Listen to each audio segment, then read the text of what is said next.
Now please, Mr. Wagner, tell us about yourself. Who are you? This is the way most employers would ask to introduce yourself. Who are you? And now you have like 3, 5, or maybe even 10 minutes to talk about yourself, that you introduce yourself to the potential employer. And I used to work as a career coach for a company for 1 year, and I coached lots of people, dozens of people in this time. And of course, we did some test interviews. And guess what? My experience is most of the people, they do one mistake you don't need to repeat, because most of them, they just talked about their entire CV from 30 years ago to 20 years ago, 10 years ago, and so on. So every single detail was mentioned. And this is not what you need to do.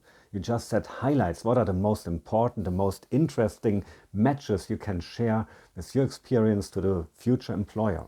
Because the employer wants to see that you can set highlights, that you can summarize the most important, the most interesting information, no more than that.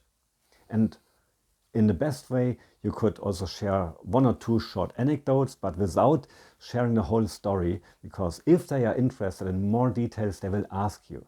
And of course, you can highlight some special experiences. So guess what? When I was invited for the job interview as a career coach, I did not talk about my time in a laboratory, because I have lots of experience in laboratory work, but it didn't matter for the company. They wanted to hear that I could work together with students. I also did some student coaching and of course the lecturing, so standing in front of people presenting something. And so they said, okay, that's a good match already.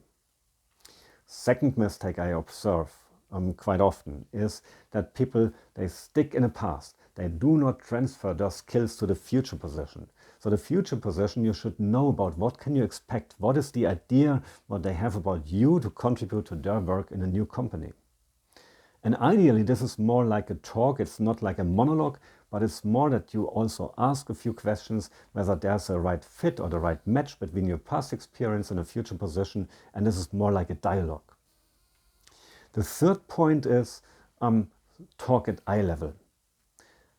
Do not be like the beggar, like, oh, I want that job, I'm so dependent. You are not dependent. Of course, it's not the right thing, because they have to offer something, but you also have to offer the employer, the potential employer, your expertise, your experience, and of course your time.